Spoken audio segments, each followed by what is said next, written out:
High বন্ধুরা, এই যে দেখতে পাচ্ছ শাকটা, এটা হলো সবুজ ডাঁটা শাক, ছোটোটা। তো আজকে আমি এই শাকটা রান্না করব। আর এই যে ডাঁটা আলু, চিকন চিকন ডাঁটা এনেছে, ডাঁটা আলু দিয়ে আমি রুই মাছ দিয়ে রান্না। আর এদিকে সব কিছু কেটে রেখেছি, আর এখন ডালটা সম্বারা দিয়ে দিচ্ছি। ডালটা সম্বারা দেওয়া হয়ে গেছে, আর আমি শাকটা কেটে নিয়ে শাকটা বসিয়ে দিয়েছি পেঁয়াজ আর মরিচ দিয়ে। আর একটু লবণ দেবো, আর শাকে কিছুই দেবো না। আর আমি শাকটা প্রথমে সিদ্ধ করে রান্না করি, সেদ্ধ করে পরে বাগারটা দিই। কারণ শাকটা সেদ্ধ করে বাগারটা দিলে, রসুনটা দিলে, পরে রসুন দিয়ে বাগারটা দিলে খুবই ভালো রসুনের ফ্লেভারটা আসে। আর এই যে দেখতে পাচ্ছ, আমি এখন তেল দিয়েছি, এর মধ্যে দুটো শুকনো মরিচ চিড়ে ছোটো ছোটো করে ছিঁড়ে দিয়ে দিলাম। আর এখন রসুনটা দিলাম, রসুনটা হালকা বাদামি কালার হয়ে আসলে তারপর শাকটা আমি দেব।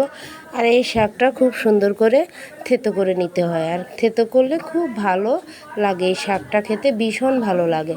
তোমরা একদিন এভাবে ভালো করে থেতো করে খেয়ে দেখো।